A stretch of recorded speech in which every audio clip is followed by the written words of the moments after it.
Ready, Bob? Let's be vloggers.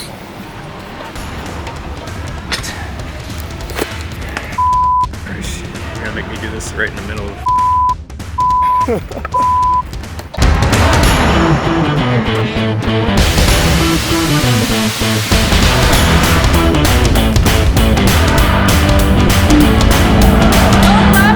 It feels so good, it feels so good, it feels so good. Oh mama, gonna make my move. I'm all in, got nothing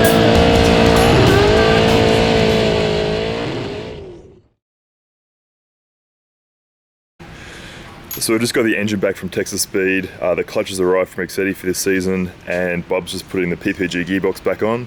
For some reason, this thing's always just been a nightmare to put on. It'll come all the way down to the last 10 millimeters, and it's always the last bit that's an absolute train wreck to put on for no apparent reason. We've tried absolutely everything over the years, and for some reason, it always just sucks to go back on.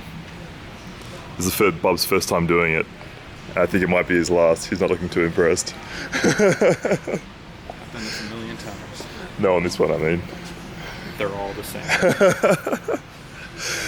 So that's where the Utes at. This thing's going on the dyno on Wednesday morning, so we've got today and tomorrow to get it back together, and then with any sort of luck we're going to take both of these cars down to Lone Star Drift this weekend, which would be kind of the dream, because I'd love to compete in street legal with that and at least get one outing with this before Formula Drift in Orlando in a couple of weeks.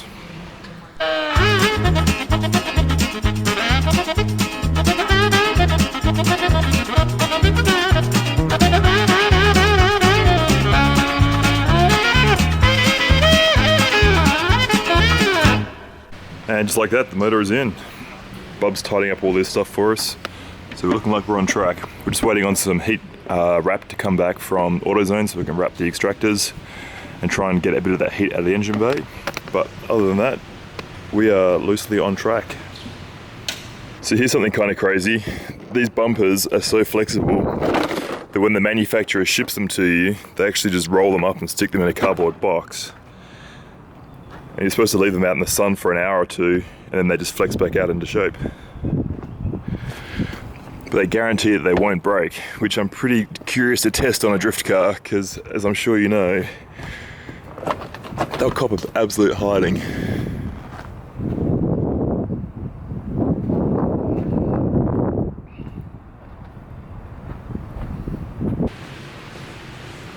So a whole bunch of parts come in.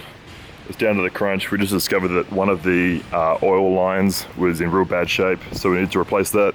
The guys at AutoZone have just sent out all of these parts for us, so we can quickly replace the oil lines and get this thing to the dyno. So we're about to find out if the bumper worked in the sun. Holy heck, check that out. They completely popped into shape. They've been out here for probably 2 hours. But that's pretty cool. So they send those things in a box, so it's really small and cheap for shipping, and then you just leave them out here for a couple of hours and they say that they pop back into shape, and it looks like it's true. So shout out to KBD. These things look like they're super durable. You can see how flexible that is. If they're able to fold these things up into a tiny little box and then ship it out here and they just pop back into shape, I reckon they might be pretty good on a drift car.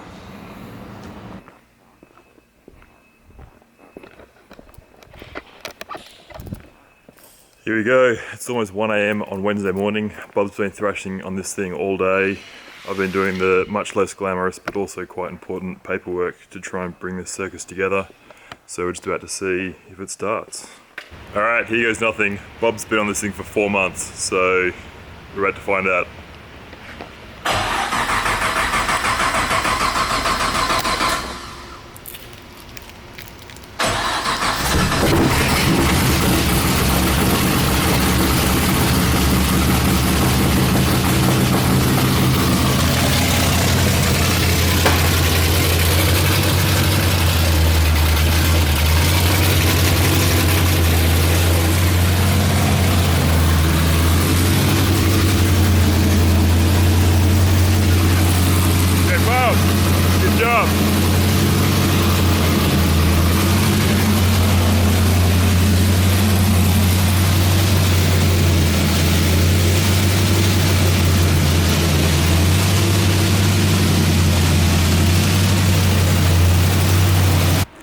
I should probably add that we don't usually eat icy poles at work. It's just that it's like at 1 in the morning and it's kind of warm in Texas tonight, and it's a nice way to cool down. This is the way we celebrate because we don't really drink. It's better than working on an edge chassis.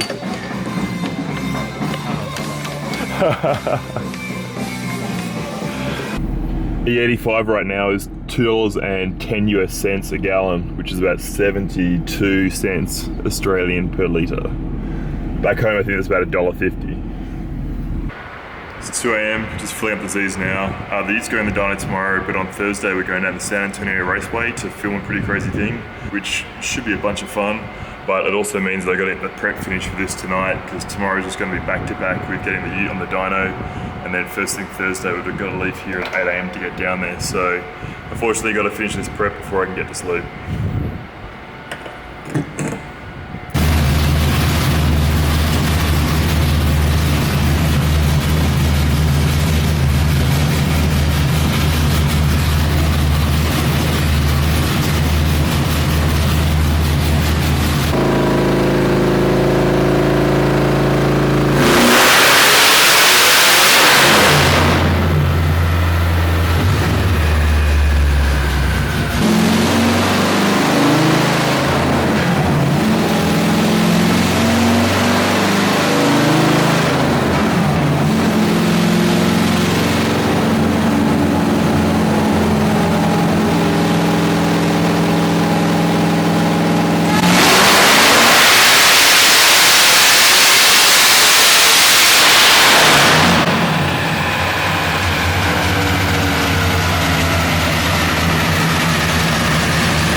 The car ain't great, but we couldn't get it to run below 800 wheel horsepower with the size pulley that we had on hand for the supercharger. It sounds awesome, but it means that the wheel speed's way too high for regulation 255 wide tyre for Formula Drift.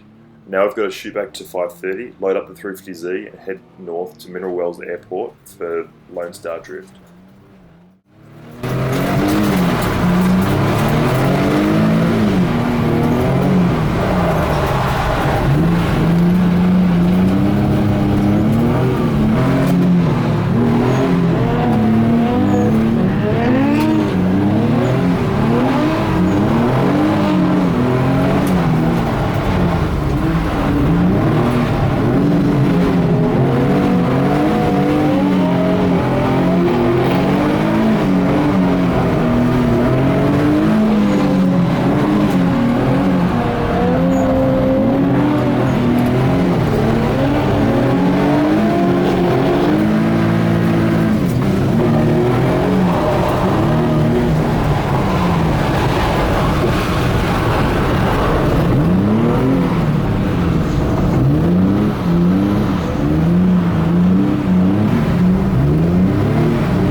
An hour or two after this, the weather cleared and we had the Lone Star Drift Texas Street Legal competition. It was a bunch of fun driving my 220 horsepower Nissan 350Z and still managed to put it on the podium and mix it all with the local guys.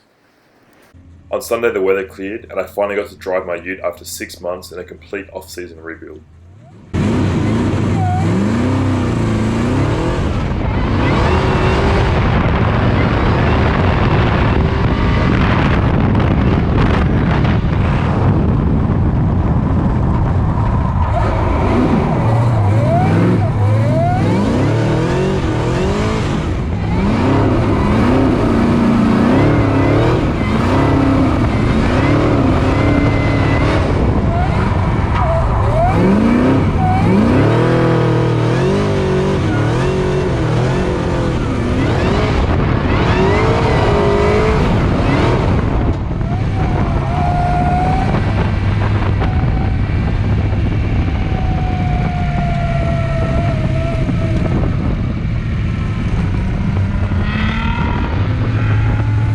They've been running great, but as you'll see, the brakes had actually been contaminated with something and weren't working properly.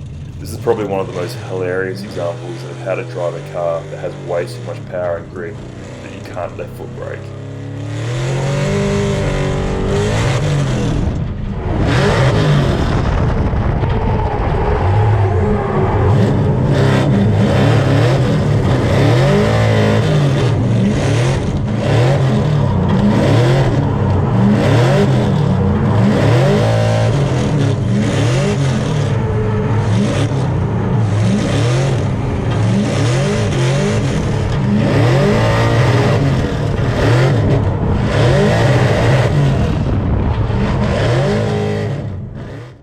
Despite the issue with the brakes, I still managed to put the ute on the podium, which is a great way to start the season.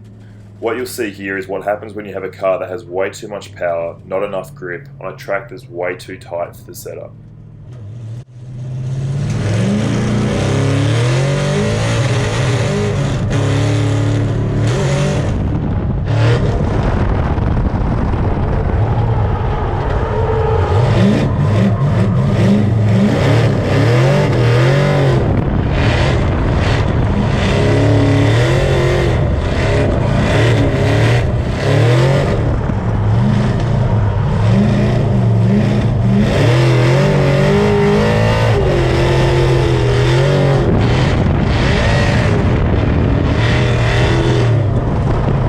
After I won my final battle, we had the trophy presentation where I collected my awards for the 2 podiums over the weekend. We then loaded up and drove back to Austin and got to bed around 3 AM on Monday morning. What I haven't shown you here is when a driver plowed into the side of me in top 16. I don't want to embarrass the guy by showing you that, but it caused quite a lot of damage to the car. We had to replace the carbon fibre door, side skirt, B-pillar and rear over fender, which was pretty stressful and quite expensive. So the plan for today is to pick up the trailer, which I'm doing now, run back around to 5:30, pick up the ute, take it over to Wrap Dynamics. Those guys are going to finish off the livery for us, so we're ready to roll out. Today's Thursday, so they're going to have that ready for us tomorrow morning, which is Friday, of course. Then on Friday night, we're going to Houston to do some high-speed testing at MSR Houston. But this afternoon, after I've got the ute dropped off, we're actually going to go down to San Antonio Raceway and shoot the promo reel for the Texas Drift Academy. I've got my buddy Harrison coming down to drive the other Z so we can get that done and then come back up to Austin and get ready to do it all again tomorrow. The ute's in to get the wrap done, new front end, making it look a little bit nicer after the end of last year. And there's some real race cars in the shop as well. Oh, buddy. Alright, it's time to hit the road and do that filming for Texas Drift Academy. Bad boys, what you gonna do? What you gonna do when they come for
So we've made it to a private racetrack called MSR Houston, which is where Rob, one of my mechanics for Formula Drift this year, also works.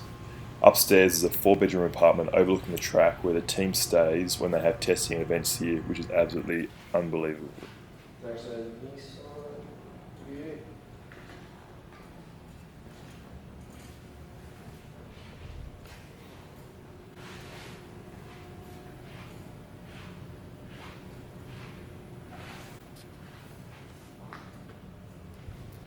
I could stay here all night looking at these cars, but we're about to lose light, so we've got to do what we came here for.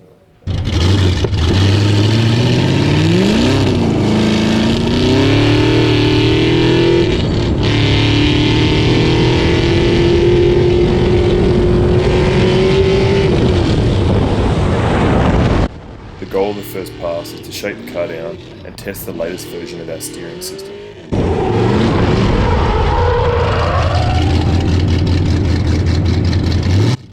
At least that's my version of events, and I'm sticking to it.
One of the cool setup features of the Ute is you can switch off the engine, then manually switch on the electric water pumps for the supercharger heat exchanger and the radiator for the motor. The sounds you can hear is both of those running, plus the electric radiator fans for both.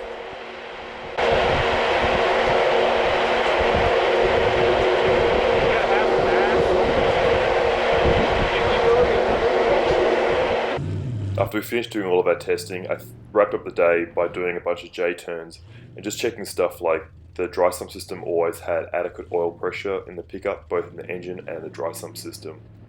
The crazy thing is that this was a 600-kilometer drive from Austin to Houston and back again, which took us about 7 hours, and that's just under 400 miles. The thing that most people don't realise with pro drifting is for that 7-hour drive, the actual amount of time foot through the firewall on drifting was under 2 minutes.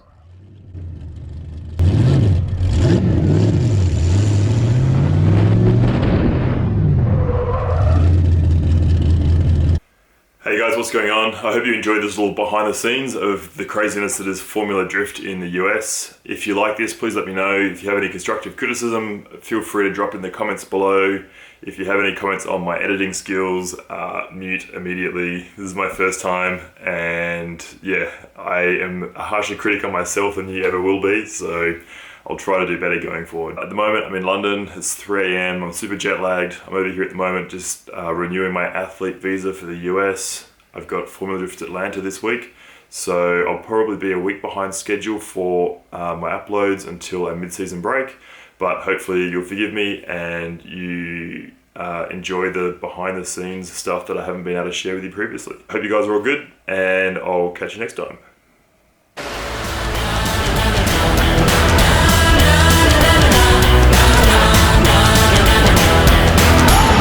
Gonna hit it big.